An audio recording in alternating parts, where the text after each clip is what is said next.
5 words almost got me in handcuffs that night. 5 simple words that shouldn't scare anybody but somehow made 2 officers look at me like I'd just pulled a pin on a grenade, and those words were, "Am I free to go?" Now that might not sound dramatic to you sitting there comfortable watching this, but when red and blue lights are flashing behind you on a dark road and a badge is staring through your window like it already decided who you are, trust me, that question hits different. Yeah, that happened. So here's how it went down, and I'm telling you straight, not polished, not heroic, just real the way it felt in my chest. I was driving home late, nothing wild, radio low road, empty, the kind of quiet where you can hear your own thoughts arguing with each other, and then suddenly my mirror lights up like a Christmas tree, nobody invited, red and blue swirling, and right away my stomach did that drop thing. Even though I knew I hadn't done a thing wrong, you know what I mean? That weird mix of annoyance and dread, like getting called into the boss's office when you already know you didn't mess up. I pull over, engine humming, hands on the wheel, because that's what they teach you. Be calm, be visible, be respectful. And this officer walks up slow, like he's got theme music playing, only he can hear posture, stiff chin, high voice, polite but tight. "Evening. How are you tonight?"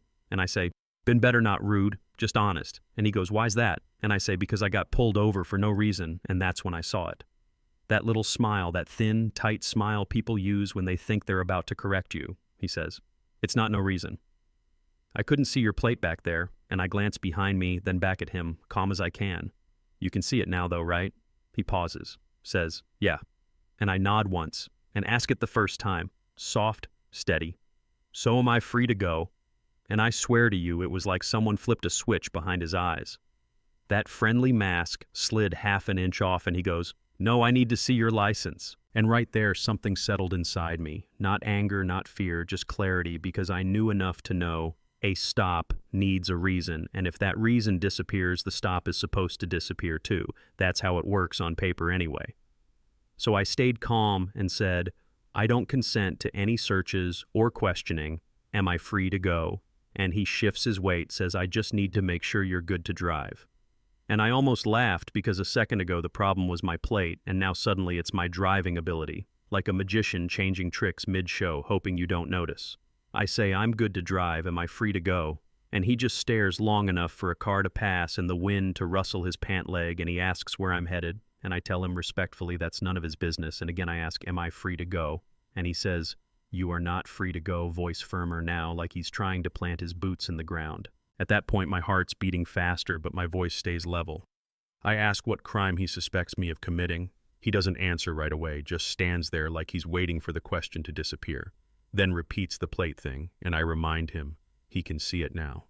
Silence again, thick silence, the kind that hums in your ears, and he asks for my license again, and I say no again, calm again, same words again. Am I free to go? And you could see it getting under his skin, because he wanted an argument, and I wasn't giving him one, I was giving him a mirror instead, and mirrors make people uncomfortable when they don't like what they see. Eventually he calls for backup, because of course he does, and 10 minutes later another cruiser rolls up slow like a shark circling.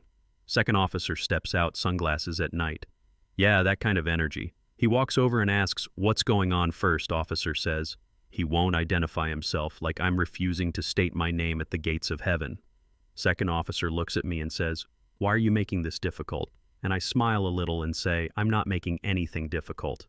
I'm asking if I'm free to go," and he sighs. Tells me they just need to verify I'm good to drive, and I ask, "Based on what?" And he opens his mouth, then closes it, because there is no what.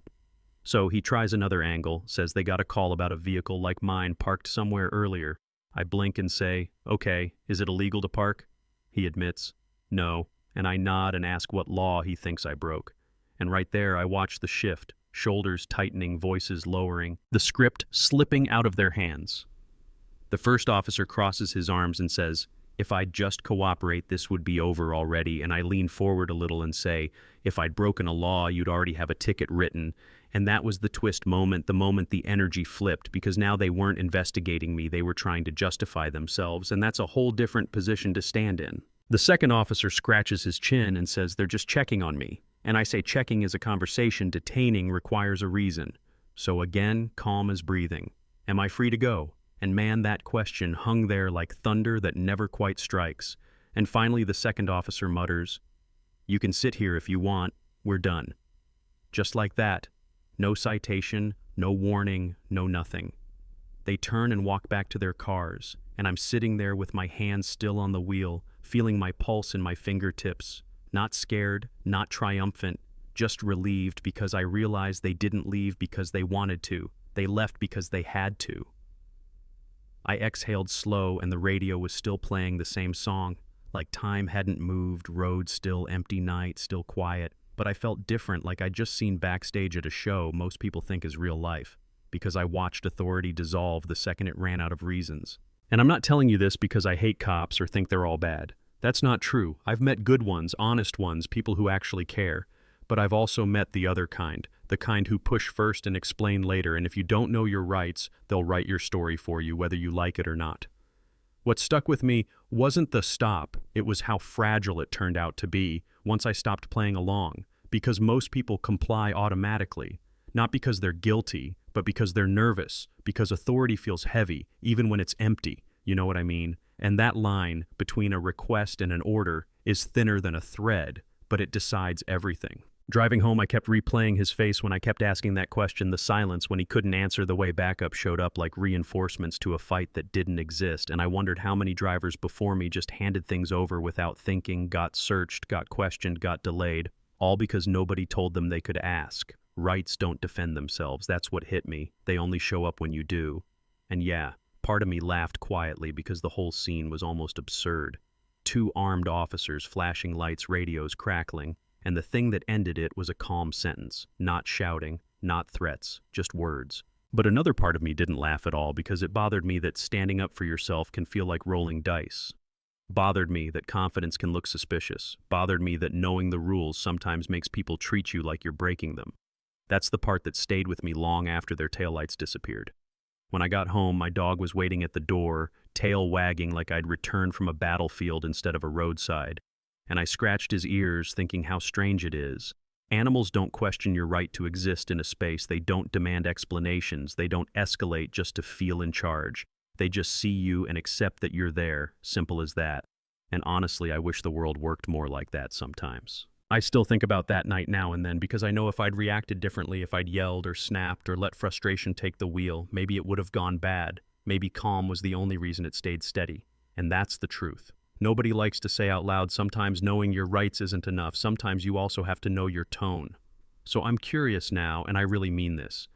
If you were in that seat with lights flashing and a badge at your window and a voice telling you to hand something over, would you comply just to get it done and drive away? Or would you sit there like I did and keep asking, am I free to go? Because that choice right there, that tiny fork in the road, says a lot about what you believe authority is supposed to be. Tell me in the comments what you would have done, whether you think I handled it right or wrong, and if you've ever had a moment like that yourself, because these stories matter, and the more we talk about them, the harder it is for anyone to pretend they don't happen.